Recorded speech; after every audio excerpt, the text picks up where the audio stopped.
عدلیہ کی توہین اگر کوئی کرتا ہے تو متنازع فیصلے کرتے ہیں، انسان نہیں کرتے. میں ابھی پورا ایسے لکھ کے دے سکتی ہوں، پورا مقدمہ لکھ کے دے سکتی ہوں عدلیہ کی تعریف میں، لیکن ایک غلط فیصلہ اس سارے مقدمے کو اڑا کے رکھ دے گا. اور اسی طرح اگر آپ ٹھیک فیصلہ کرتے ہیں، انصاف پر مبنی فیصلہ کرتے ہیں، تو اس فیصلے کے اوپر جتنی بھی تنقید کی جائے وہ تنقید کوئی معنی نہیں رکھتی. جو حقائق آج میں قوم کے سامنے رکھنے چاہتی ہوں وہ ابھی ریسنٹ ڈیز میں، ابھی چند دنوں پہلے جو فیصلے ہوئے اس نے میرے دل میں، دماغ میں، میری یادداشت، وہ سب چیزیں جو ہیں وہ واپس آ گئیں.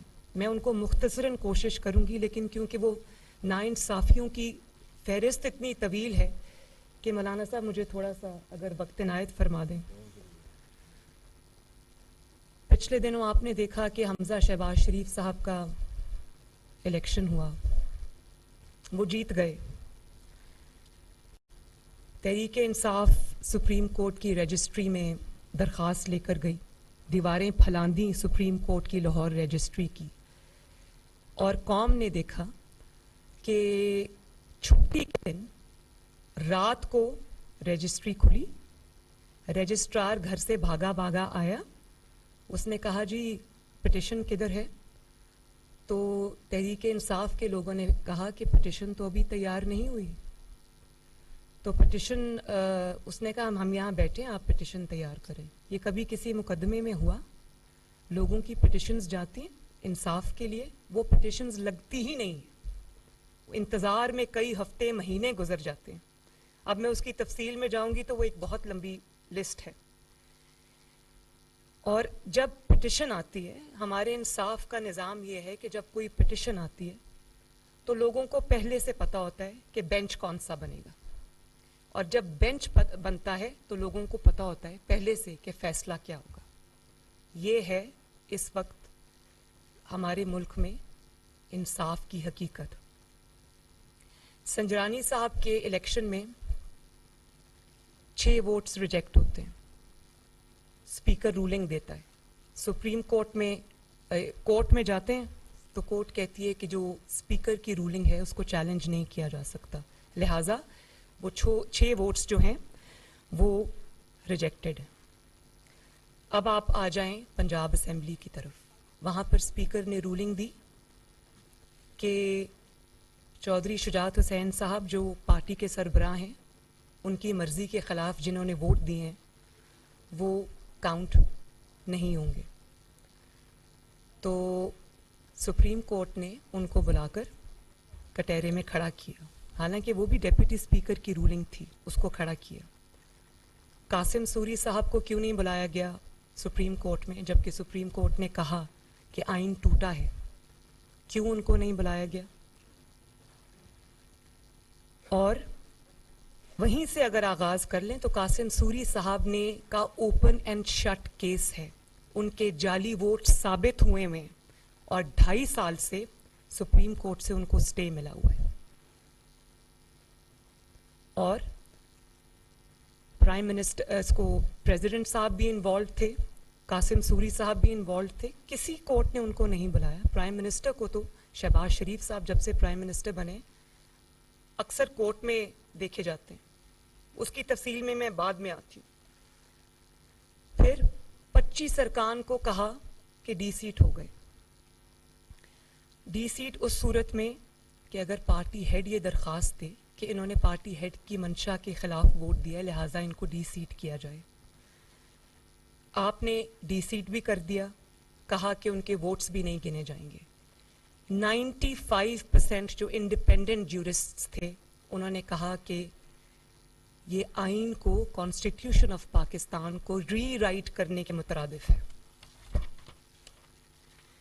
اور نتیجتاً مسلم لیگ نون کے 25 ارکان عمران خان کی جھولی میں پھینک دیے، اور چودھری شجاعت صاحب کے 10 ارکان پی ایم ایل کیو کے، ان کو بھی عمران خان کی جھولی میں پھینک دیا گیا.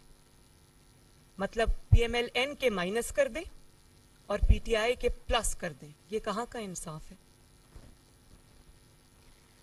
پھر پارٹی کا ہیڈ دیکھ کر اور پارٹی کو دیکھ کر آئین کی تشریح بدل جاتی ہے, پارٹی ہیڈ کی ڈیفینیشن بدل جاتی ہے, اپنے ہی کیے ہوئے فیصلے بدل جاتے ہیں جو ابھی چند دن پہلے کیے. یہ کوئی 10 سال پرانا فیصلہ نہیں ہے, چند دن پہلے. پارٹی کا ہیڈ اگر نواز شریف ہے, اس کے خلاف اقامہ جیسے فیصلہ جو تاریخ میں کی ردی کی ٹوکری میں جائے گا, اس پہ نواز شریف صاحب کو پارٹی کی پریزیڈنٹ شپ سے نکال دیا گیا اور کہا کہ چونکہ پریزیڈنٹ آف دا پارٹی یا پارٹی کا جو سربراہ ہوتا ہے وہ سب کچھ ہوتا ہے, اس کے کہنے پہ پارٹی چلتی ہے, اس کا ووٹرز پہ انفلوئنس ہوتا ہے, اس لیے نواز شریف صاحب سے وہ صدارت لے لی گئی.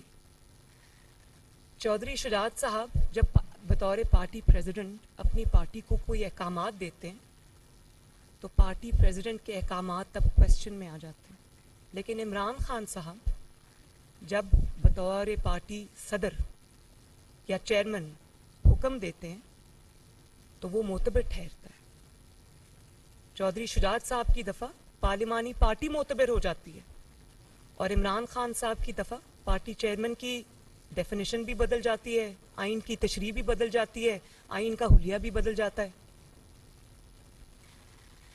اور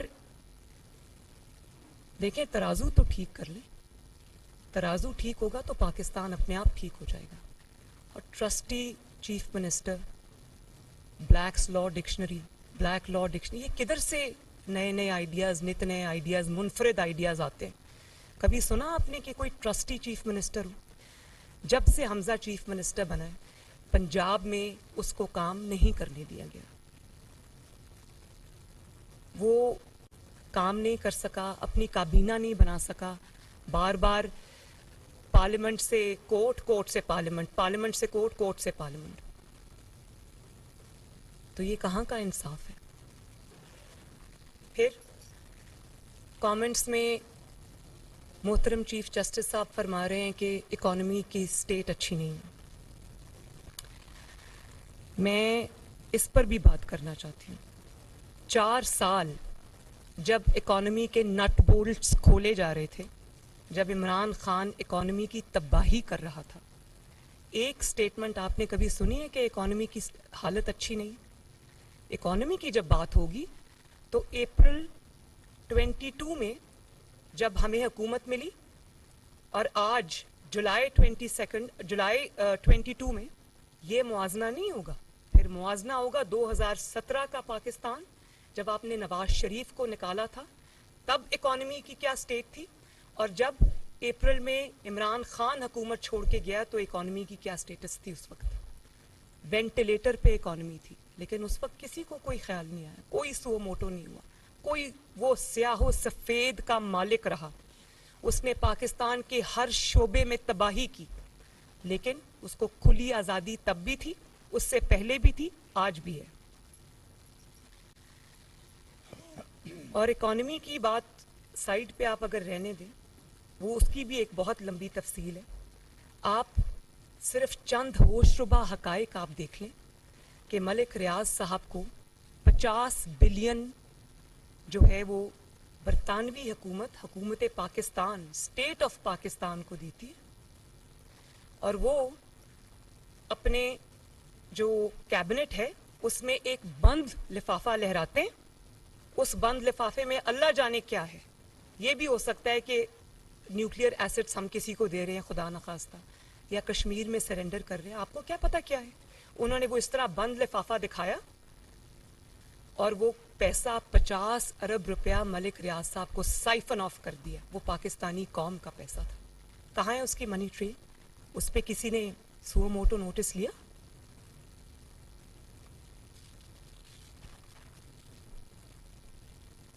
اور معیشت کی بھی اگر آج آپ بات کریں تو معیشت کے خرابی کے سارے تانے بانے 2017 میں جب آپ نے ایک چلتی ہوئی حکومت کو جس میں ہر انڈیکیٹر معاشی اوپر جا رہا تھا, آپ نے اس کو ڈی سٹیبلائز کیا. اس کے تانے بانے بھی کورٹ کے فیصلوں سے ملتے ہیں. جب سے آپ نے نواز شریف صاحب کو اقامہ جیسے مذاق پر نکالا تب سے یہ ملک جس طرح جہاز میں جب ٹربولنس ہوتی ہے تو لوگ سیٹ بیلٹس باندھ لیتے ہیں ان کو کہا جاتا ہے اسی طرح یہ ملک ٹربولنس کا شکار ہے 2017 کے بعد سے لوگوں نے سیٹ بیلٹس کھولی نہیں ہیں آج تک ایسا ملک وہ ہلا کہ اب سنبھلنے میں نہیں آ رہا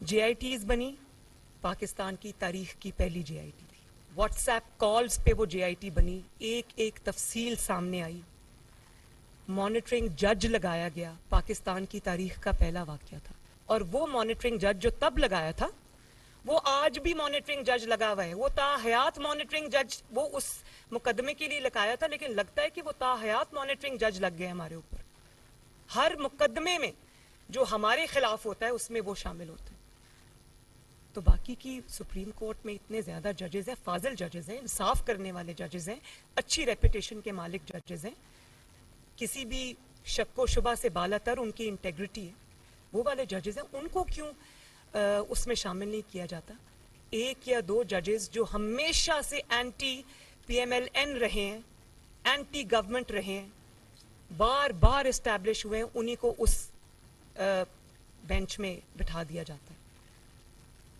تو جس طرح میچ فکسنگ ایک جرم ہے اس طرح بینچ فکسنگ بھی ایک جرم ہے اس پہ بھی سو موٹو ہونا چاہیے